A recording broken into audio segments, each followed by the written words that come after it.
Hallaba un banco viejo de madera, cosa más.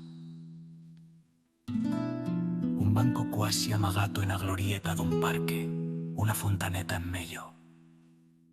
E una luz que no veniva de ningún puesto amorosiaba pelleta de madera dixe banco. Como si o mundo pedise perdón, porque cualquier coseta sinas tan repolideta existise.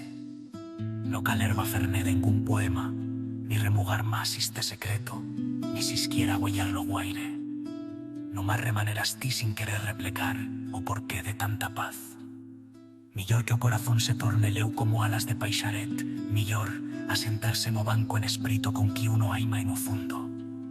Poder va venir dende o cielo, dende a casa del alma, pasar vioretas con morisquetas de parolas, y o mirarlo en o que uno no y pensaba, y lo desellato cuan ya, bien poqueta cosa desillamos. Lo que uno trova cuan uno ya no más busca terneza en la humildad, y xoye prou. Alora, tot amorosiando a madera do banco, muitas cosetas de sopetón se tornon bonicas, arredolatas de verdad. Como si a luces e bendecitos silencios caimamos, os misterios adormitos. A fabla viella que va morindo abónico en os labios, e que morir más renaixe, e más nos cuaca.